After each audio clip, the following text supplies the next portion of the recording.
Traveling through Eastern Europe this year, one feels a shift in the atmosphere, subtle at first, then unmistakable. The tension is no longer episodic or shocking. It has become ambient, woven into daily life.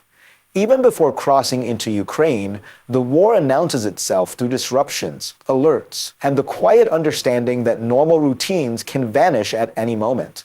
Inside the country, the defining rhythm of life is set not by clocks, but by sirens. Air raid warnings punctuate evenings, fracture sleep, and impose a constant psychological toll. People adapt as best they can, some relying on defense systems, others on resignation. But adaptation does not mean acceptance. It is endurance, not fatigue, that defines the national mood. Ukraine's cities still pulse with life.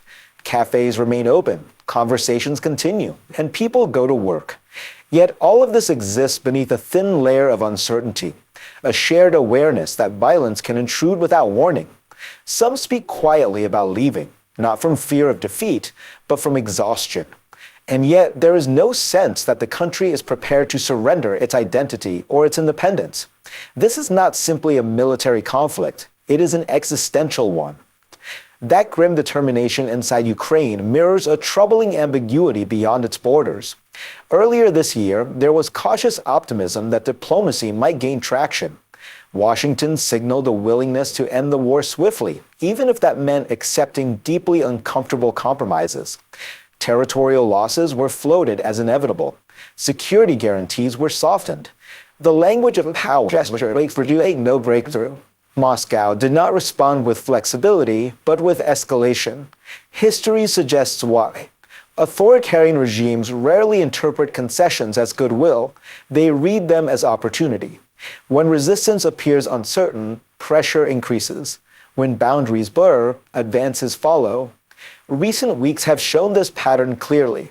Attacks have expanded in scope, touching Western-linked institutions and edging closer to NATO territory itself. The response from the West has often been hesitant, measured statements, delayed actions, careful calibrations.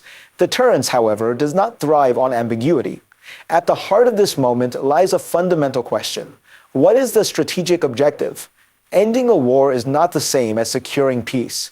Peace without sovereignty, without security, without economic viability is merely a pause before the next conflict. If Ukraine emerges weakened, fragmented, and permanently vulnerable, the lesson learned will not be stability, but permissiveness. The reality is this: pressure works only when it is clear, direct, and sustained. As long as mixed signals dominate, tough rhetoric paired with admiration, sanctions applied sideways rather than at the source, the Kremlin will continue to test limits. Power, after all, respects resolve more than intention. Ukraine's future remains undecided, not only on the battlefield, but in the calculations of those far from it.